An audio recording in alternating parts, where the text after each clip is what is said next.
शादी के बाद जब अक्सर मेरी तबीयत खराब रहती थी तो मोहल्ले का लड़का अली मुझे एक पीर बाबा के पास ले गया। पीर बाबा ने मुझे दवाई पिलाई और मैं बेहोश हो गई, और इसके बाद दोनों ने मिलकर हो मेरे साथ। मेरा नाम अकरा है, मेरी उम्र 123 साल चुकी है। शादी से पहले हमारे मोहल्ले के एक छोटा सा लड़का जिसका नाम अली था हमारे घर अक्सर आता जाता रहता था, और मैं जो भी काम उससे करती थी वो मेरा हर काम कर दिया करता था। इसका मेरे ऊपर दिल आ गया था, लेकिन उसने किसी भी बात का जिक्र नहीं किया था। उसने वैसे भी वो बहुत छोटा था, तो मैं इस तरह का सोच भी नहीं सकती थी। इसका हमारे घर में हर वक्त आना जाना लगा रहता था। घर में उसको कोई काम नहीं होता था, तो इसलिए हर वक्त हमारे घर हरवा में ही रहता था और मेरे आगे पीछे फिरता रहता था। एक पीर बाबा पहले से शादी हुआ हमें घर में आता था। हालांकि मेरे ससुराल वाले इस चीज को अच्छा नहीं समझते थे, लेकिन फिर भी वो आ जाया करता था और सारा दिन मेरे से बातें करता रहता था, क्योंकि मेरे शौहर तो काम पर चले जाते थे। क्योंकि शौहर मेरा बिल्कुल सादा किस्म का इंसान था, लेकिन मुझे वो अच्छा नहीं लगता था, क्योंकि मेरा दिमाग तो करीम के पीछे पागल हुआ पड़ा था। शादी के कुछ साल बाद जब मेरी तसब्बुत खराब रहने लगी तो अली हमारे घर आता था और घर के कामों में मेरी मदद करवा दिया करता था। और फिर एक दिन मुझसे कहने लगा कि आपकी जो तसब्बुत खराब रहती है मेरे पास उसका हल मौजूद है, तो मैं आपको इस चीज की गारंटी के साथ कहता हूँ कि आप बिल्कुल ठीक हो जाएंगे। दरअसल मैं एक पीर बाबा को जानता हूँ जो कि तुम्हारी इस मामले में मदद कर सकता है। मैंने अली को बता दिया कि मेरे शौहर या मेरे सराल वाले मुझे इस चीज की बिल्कुल भी इजाजत नहीं देंगे कि मैं इस तरह से घर से बाहर जाऊं। लेकिन करीम मुझे कहने लगा कि देख ले, इसके के अलावा और कोई हल मौजूद नहीं है। और वो मुझे बात और बातों में भी मेरे शौहर के खिलाफ मुझे वरगलाता रहता था। मैं भी पागल उसकी बातों में आ गई और मैंने करीम से कह दिया कि पीर बाबा से जाके बात करो, और ऐसी जो भी तमसीज बसीज वगैरह देना हो वो खत के 13 साल की हो चुकी थी। उसको भी ये चीज बिल्कुल भी अच्छी नहीं लगती थी, क्योंकि अली अब जवान हो चुका था। तो जब हमारे घर आता था तो मेरी बेटी इसको अच्छा नहीं समझती थी, लेकिन मैं अपनी बेटी को डांट दिया करती थी कि ऐसे नहीं, वो तुम्हारे मामू जैसा है। अली जब ये बात सुनता तो उसका चेहरा उतर जाता जब मैं उसको मामू कहकर पुकारती थी। खैर, अली पीर बाबा की तरफ से जो भी मैसेज मिलता वो मुझे लाकर दे दिया करता। मैं उसके बाबा ने खत में ये लिखकर भेजा कि तुम्हारा शौहर अच्छे इंसान नहीं है, इस वाले से तुम्हारी तस्बीत भी खराब रहती है। तुम्हें किसी ऐसे लड़के से शादी करनी चाहिए जो कि तुम्हारा बहुत ज्यादा ख्याल रखता हो, और बचपन से तुम उसे जानती भी हो।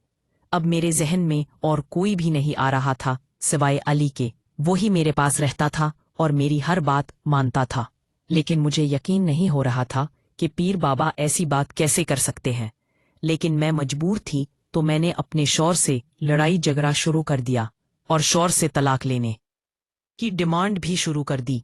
शौहर मेरी किसी बार का जवाब नहीं देता था, और अली जब भी घर आता तो घर वाली भी उसे बहुत तनहा हुआ करते थे। लेकिन मेरा उसके साथ ताल्लुक ऐसा था कि मैं उसको घर से निकाल नहीं सकती थी। मेरी बहन और बहनोई भी मुझे अक्सर डांटा करते थे कि तुम यकीन चक्रों में पड़ गई हो, कौन है अली और कौन है पीर बाबा जिसकी तुम हर बात मानती हो। मैंने उनसे भी कह दिया कि पीर बाबा मुझे जो भी मशवरा देते हैं वो बिल्कुल सही होता है। और एक दिन अली ने खुद ही मेरे से शादी की बात कर ली कि मैं तुमसे शादी करना चाहता हूँ। मैंने अली को खूब डांटा और कहा कि तुम उम्र में मुझसे बहुत छोटे हो और तुम मेरे से शादी नहीं कर सकते। अली ने मेरी किसी बात का बुरा नहीं मनाया, बल्कि अपने काम में लगा रहा, और जब उसकी बात नहीं बन पा रही थी तो उसने फैसला कर लिया कि वो मुझे पीर बाबा से मिलवाएगा। मैं भी मान गई थी, और इसी दौरान मेरी तस्बीत और भी खराब होने लगी। मैं नमाज पढ़ के अल्लाह ताला से रो रो कर ये दुआ किया करती थी कि अल्लाह मेरे दिमाग को खोल दे, जो कुछ भी मेरे साथ हो रहा है वो मेरे ऊपर आया कर दे। खैर, मैं अली के साथ पीर बाबा के पास चली गई। वहां पहुंचने के बाद मैंने अली को कुछ सामान लेने के लिए भेज दिया, और पीर बाबा से मैंने सारी बात की, और मैं उसे बताया कि ये खत अली ने मुझे आपकी तरफ से दिए हैं। क्या ये खत सच है? मेरे खत देखने के बाद पीर बाबा अब कम रह गए और गाने और हाथ लगाने लगे। मुझे तो ये खत के बारे में कुछ भी मालूम नहीं। ये सारा खेल अली का रचाया हुआ है, और अली ने है ये मुझे 5,000 रुपए दिए कि मैं आपसे ये कहूँ कि अली से शादी कर लो, वही अच्छा लड़का है। पीर बाबा की बात सुनने के बाद मेरे पीरों तले जमीन निकल गई। कोई इंसान इतना घटिया कैसे हो सकता है कि एक शादीशुदा औरत और जिसकी 3 बच्चे हों उसको कैसे वर्गला सकता है। और मैं भी पागल जो उसकी बातों में आ गई थी। इतने में अली अंदर आया। मैंने अपने हवास पर काबू किया और पीर बाबा ने मुझे ये भी बता दिया कि अली बहुत घटिया इंसान है, कभी भी उससे शादी नहीं करनी और हमेशा उससे दूर रहना है। अली जब अंदर दाखिल हुआ तो मैंने अपने होशो हवास में उससे कहा कि चलो हम घर चलते हैं। घर चलने के बाद मैंने अपनी बहन और भनवी को सारी बात बता दी। उन्होंने एक प्लान बनाया कि वो अली को घर पर बुलाएंगे। मैंने अली को फोन करके घर पर बुला लिया, किया जो शादी की बात करनी है। अली नया सूट पहनने के बहुत खुश हो हमारे घर आ गया। घर आने के बाद कमरे में बैठा और मैंने उसका सारा कच्चा चट्टा खोल के रख दिया। मेरे भाई बहन और भनवी ने अली को बहुत मार कर उसको घर से निकाल दिया और उसने मेरे घर आने पर हमेशा के लिए पाबंदी लगा दी और सारे मोहल्ले में बता दिया कि किस तरह का भी इंसान है। तब मैं 50 साल की हो चुकी हूँ।